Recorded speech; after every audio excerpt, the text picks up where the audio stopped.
उत्तर प्रदेश में निकाय के जो चुनाव होने थे उसमें जिस तरीके से कोर्ट ने आदेश दिया कि बिना ओबीसी आरक्षण के ही चुनाव कराया जाए, उसके बाद सरकार ने पिछड़ा वर्ग आयोग का गठन किया, कोर्ट भी गई है और आज बीजेपी ओबीसी मोर्चा की एक बड़ी बैठक लखनऊ में हुई है, क्योंकि विपक्ष जो आरोप लगा रहा है बीजेपी पिछड़ा विरोधी है, इससे कैसे निपटा जाए इस रणनीति पर चर्चा हुई। हमारे साथ सरकार में राज्य मंत्री स्वतंत्र प्रभार और उत्तर प्रदेश ओबीसी मोर्चा के जो अध्यक्ष हैं नरेंद्र कश्यप जी, वो मौजूद है, उनसे जानेंगे। नरेंद्र जी, एक आरोप बहुत तेजी से विपक्षी पार्टियां लगा रही हैं, अखिलेश यादव हो, कांग्रेस हो, बसपा हो, सब कहीं ना कहीं यही कह रहे हैं कि बीजेपी पिछड़ा विरोधी है और निकाय चुनाव में जो आदेश आया उसके बाद ये बात शुरू हुई है।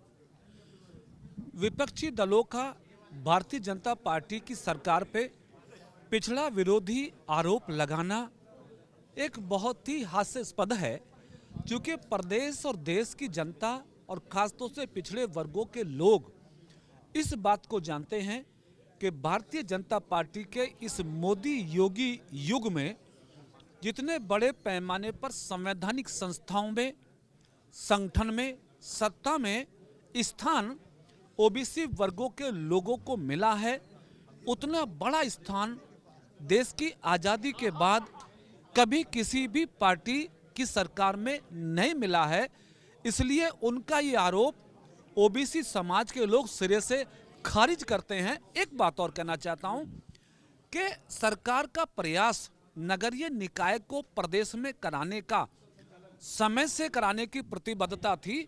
हमारी सरकार ने उस अभियान में भी पिछड़े वर्गों के आरक्षण में 1% भी कमी नहीं की, यानी बराबर हिस्सेदारी देके उस चुनाव को कराने का निर्णय लिया था।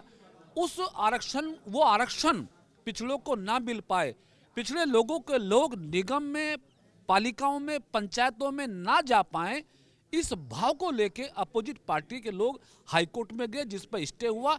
मैं ये कहता हूं कि प्रदेश की जनता देख रही है कि जो लाभ भारतीय जनता पार्टी पिछड़ों को निकाय के चुनाव में देना चाहती थी, उस लाभ से वंचित करने की कोशिश समाजवादी पार्टी, दूसरी पार्टी के लोगों ने की है। लेकिन भारतीय जनता पार्टी विरोधी पार्टियों के इस मंसूबे को कतन भी पूरा नहीं होने देगी।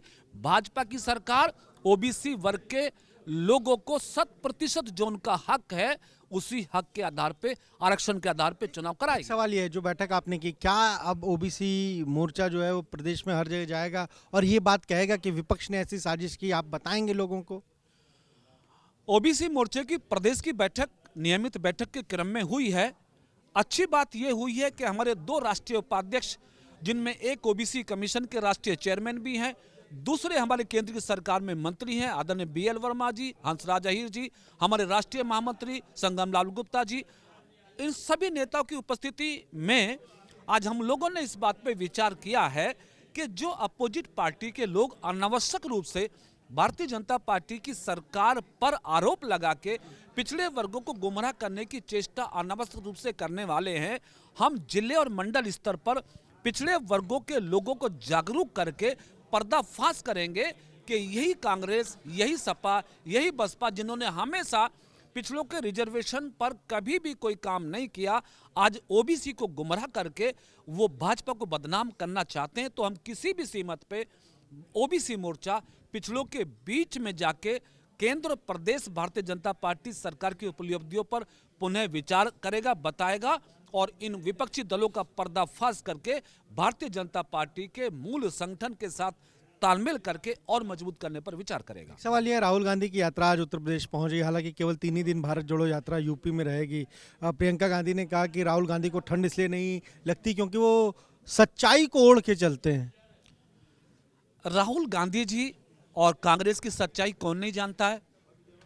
जिस कांग्रेस पार्टी ने 50 साल भारत के केंद्र, भारत के प्रदेशों में सरकारें चलाई हो, जिनका पूरा केंद्र बिंदु परिवारवाद रहा हो, भ्रष्टाचार रहा हो, आज वो यात्रा करके यूपी के लोगों को गुमराह नहीं कर सकते हैं, बहका नहीं सकते हैं। सबको मालूम है कि राहुल जी खुद अपनी सीट उत्तर प्रदेश में हार गए।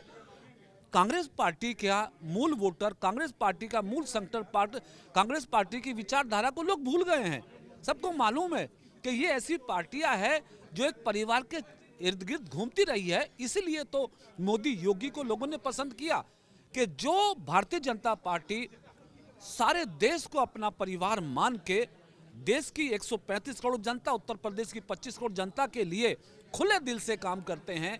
पिछड़े वर्गों के लोगों ने दिल से उनको स्वीकार लिया है। मैं दावे के साथ कह रहा हूं, 2023 का चुनाव हो, 2024 का चुनाव हो, जो भी चुनाव उत्तर प्रदेश में होगा, ओबीसी समाज का एक एक बच्चा भारतीय जनता पार्टी के साथ चट्टान की तरह खड़ा होगा और हर चुनाव में जीत दिला के अपने दायित्व का निर्वाह करेगा।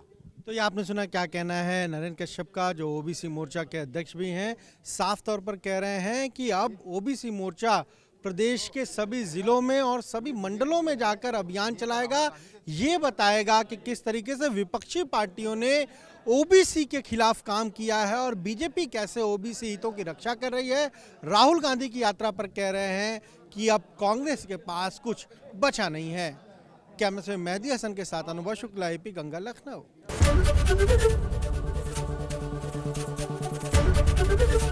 एबीपी गंगा, खबर आपकी, जुबान आपकी।